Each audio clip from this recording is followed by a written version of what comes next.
Hello guys and welcome back to the adventure, and on this episode we'll be exploring Vasquez Rocks. And if you guys like what I do and like my videos, please leave a comment and subscribe. It really helps me out guys, so I can know you like these things so I can post more videos. And thank you so very much for those that liked and subscribed already. Without further ado guys, let's explore.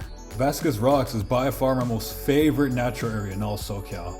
I just love the geology as well as the history behind this place and just the raw sense of the old-fashioned Western America aspect of this whole place. This place is located in the high desert north of Los Angeles, and it's 132 acres of specular rock formations, and it has sometimes seasonal streams as well. And this formation began in prehistoric times when the sandstone rocks were lifted up at a picturesque angle, showing the jagged red features below.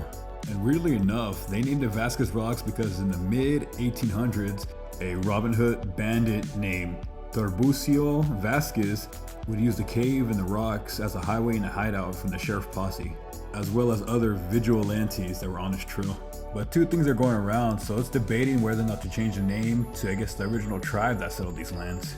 Speaking of which, Vasquez Rocks is also located on the village of Mapipinaga, if I even said it correctly. But however, that village too is also a part of the historical village sites of the Fernando Tatavinam band of Mission Indians. And I apologize if I didn't pronounce those names correctly. And some believe of the legend that supposedly the bandit, which I will refer to as Mr. Vasquez, supposedly hid some treasure in these lands. We'll talk to some of the rangers and some of the park managers. It seems like this is highly unlikely.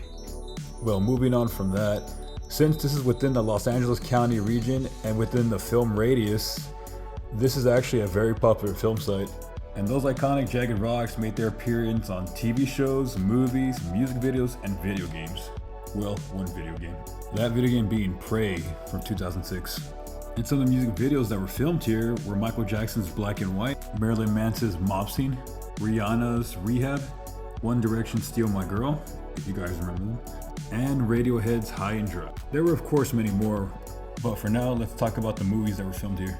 And some of the many films that were filmed in this location were 1991's Bill and Ted Bogus Journey, the live-action 1994 Flintstones movie, 2003's Holes, 2001 Joe Dirt, multiple Star Trek movies as well as multiple episodes, and 1997's Austin Power International Man of Mystery, and so many more. As for the TV shows that were filmed here, there's actually quite a few good ones, like the Batman the TV series, The Big Bang Theory, Buffy the Vampire Slayer, The Fear Factor, Friends, Teen Wolf, The Twilight Zone, as well as Westworld, and so many more. After giving you guys that long list, I realized, wow, this place is actually pretty well known, but yet kind of unknown too in a sense. Well, continuing back to the trail, I'm trying to take you guys to a location that's way in the back, but after the rainy season, it does get kind of flooded in these trails, so you gotta be careful where you step if you do arrive during the rainy season or springtime. But after that long, gorgeous, scenic trek, we finally get closer to that location I want to show you guys. But this place is not usually flooded, but finally we arrived here, the tunnel. And I did speed up the footage here in this part because I didn't want the video to be over 20 minutes long. But cool thing about this tunnel, this is actually the underpass that goes below the 14 freeway. And it's also the main route that people that are hiking the PCT have to take to get all the way to the other side. And I call this kind of purgatory pass because at a certain point it gets super freaking dark, and if you're by yourself it gets real quiet too in the middle. And the only thing you can really hear is your footsteps in the wind. But on the other side you see this beautiful little view and these weird steel arches. But going back to the tunnel, oh, and I also forgot to mention, so those who don't know what the PCT is, the PCT is a trail that stretches from the border of Mexico all the way to the border of Canada.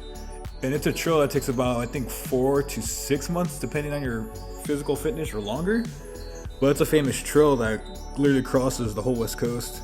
And if you guys didn't catch the sign said Pacific Crest Trail, and that's what PCT really stands for. Like I mentioned before, just be careful if you're walking here and it's flooded, because I went walking out of that tunnel and I thought that little puddle wasn't more deeper than probably a couple inches. Turns out I was actually up to my knees and almost fell over with my phone. Recovering from that embarrassing stumble, I continued on forward, and now I'm going to show you guys where that cool rock overhang is that I think they call it the cave. And I also encountered a beehive too. I tried to get as much close as I could with the limited zoom I had on this phone. But it was a good sized hive though. I could see the bees going in and out of it. And this is the overhang, or I guess the cave. Well, actually one of the few caves on the property. And there's so much awesome things you can do in this property. Besides the gorgeous beauty, you can actually climb some of these little mountains and rocks, but of course know your limits, make sure you got the right equipment too and you're hydrated. And please don't try to exert yourself, guys. You can also find, I think, a headstone of one of the old owners that used to own a piece of this property back in the day.